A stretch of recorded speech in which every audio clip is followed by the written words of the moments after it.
சுலபமான உபதேசங்கள், சுலபமான வார்த்தைகள் சொல்ல முடியுதேங்கிறதுக்காக எல்லாரும் இந்த சமூக வலைத்தளங்கள் எல்லாத்துலயும் வேகமா வேகமா வேகமா எல்லாத்தையும் குறை சொல்லிடுறது.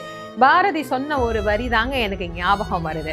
நெஞ்சில் உரமும் இன்றி நேர்மை திறமும் இன்றி வஞ்சனை செய்வாரடி கிளியே, அவர் வாய் சொல்லில் வீரரடி கிளியே. சும்மா வாய் சொல்ல யார வேணாலும் நாம சொல்லிட்டு போயிடலாம்.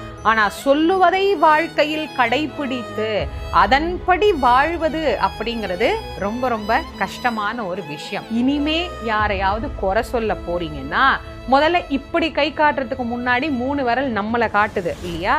நாம சரியா நடக்கிறோமா, நாம எல்லாத்தையும் சரியா செஞ்சுக்கிறோமா, நாம எல்லாம் சரியா வச்சிருக்கிறோம்னு முடிவானதுக்கு பிறகு நீ பண்ணது தப்பு அப்படின்னு ஒருத்தனை சுட்டி காட்டுங்க.